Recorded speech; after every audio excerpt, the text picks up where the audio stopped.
regular chess. Okay. Well, I'm going to try this. Well, I'll do this again. Are they going to go for it? Get the queens off? Already happened earlier against, what was his name? Derek. Derek I played this against.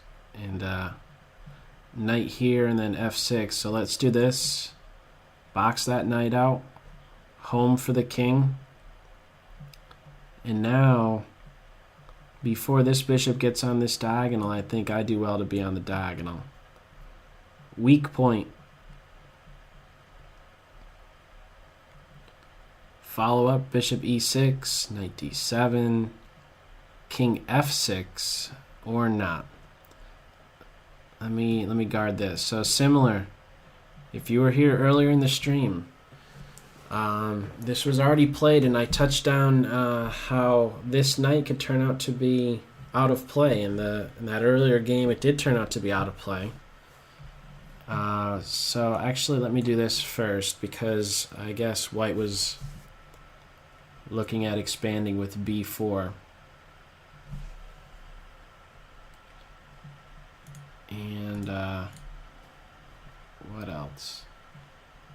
Well, if I play here, well, I better play here, I guess. I guess there's a pawn push. I attack it again, and then the bishop could actually defend. So, well, that's not being played. And instead, this is being played, isn't it? Let's try this. I should have thought more about that move. Why'd I go to e7?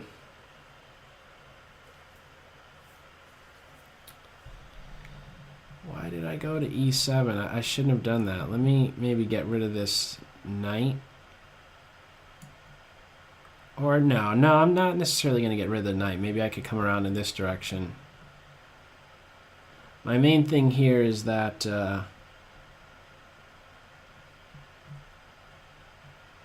if bishop takes pawn, I have bishop takes on f2. Okay, let's play here. And what else?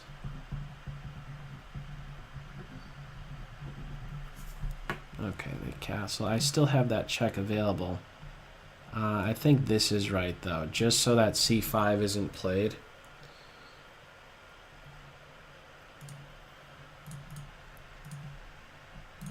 Okay, let me make sure that that knight is taken. And I'll look to maybe play a4 and clamp down on that a and b pawn right there. Okay, that's not happening, though, is it? Let's take here. I get the a file there for my pieces. And I could take the knight. I'd like to be able to take the knight and then play here. My only issue, though, is that what if after I take here, pawn takes bishop?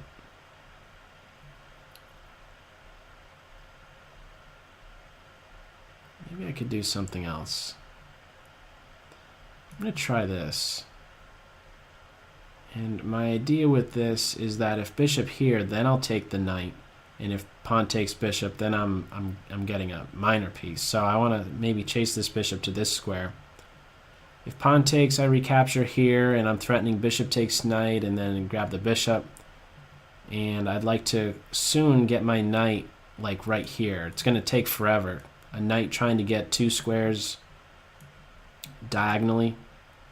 That's tough to get in. So let me do this and then follow up with bishop to d4. Now it is available.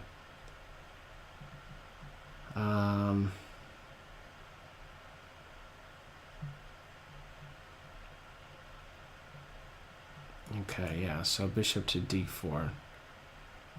And, well, what next?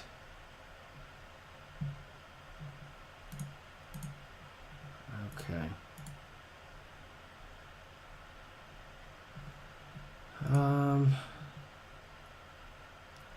I like my position. I like this bishop. I like having this rook activity. The rook can't be challenged. This bishop is doing a lot of stuff. Of course, if I play here, I could get rid of it, but I'm okay with that, actually. I'm seeing that I could target maybe f2. Opposite color bishops. If you enter that sort of situation, you'll be sure, or excuse me, be sure to know whether or not your bishop can have a constructive role, and I believe it could.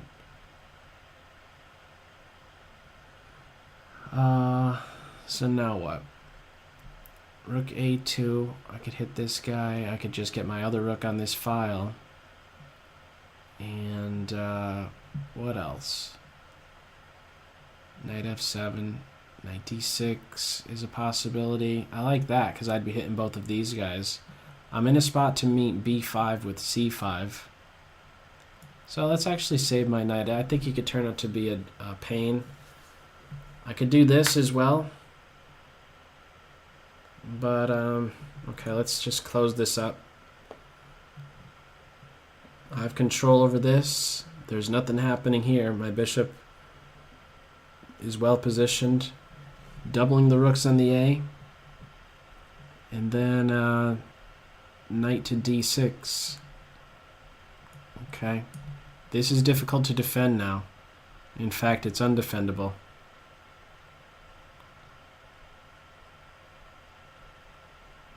What else?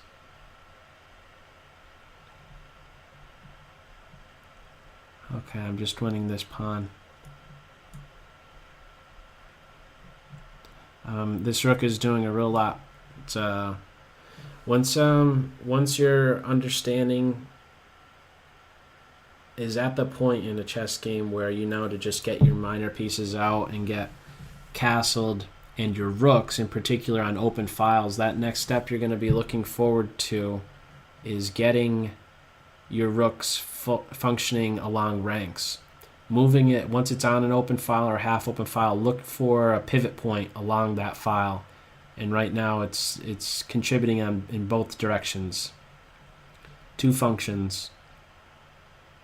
I could give a fork here and get this guy. Just looking for the cleanest win. Oh, actually just this. This is a fork coming up. But it doesn't really work. Miscalculation there. If I play knight here, there's just rook here. Okay, let's let me do this instead. I want to get that bishop, and then those rooks are going to be finding it difficult to get active because I control both open files. So as a follow-up, should I do this just so I don't have to worry about pawn push and then a rook eventually attacking my pawn like that? Just going to do that to be extra cautious. And let me put pressure on this guy and then I guess play here. I guess one of those is going to get active real soon. Maybe I could sneak my king up in this direction. Let me do this first, paving a way for a king entry in this direction. Oh, actually I could get this pawn now. Time issue.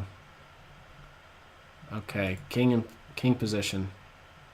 As soon as the rook leaves, I'm going to put immediate pressure on this pawn. I guess this pawn could fall. Boom, boom, boom. But there's no time. That's the biggest thing. Good game. Let me back up.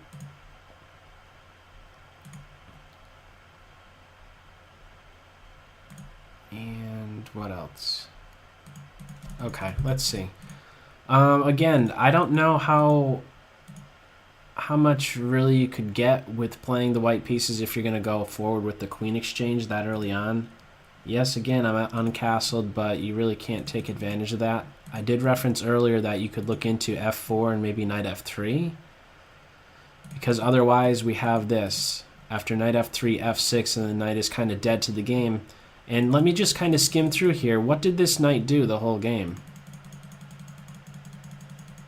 He didn't do anything. He came there very early on. Knight f3 was played on move 7, and he ended up just getting captured. How many moves later? It was a long way off, but he just wasn't able to do anything.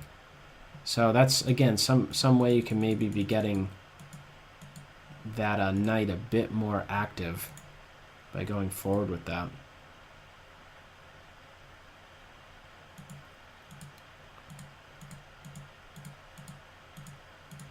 Oh, right here, right here. Consider c5 right here.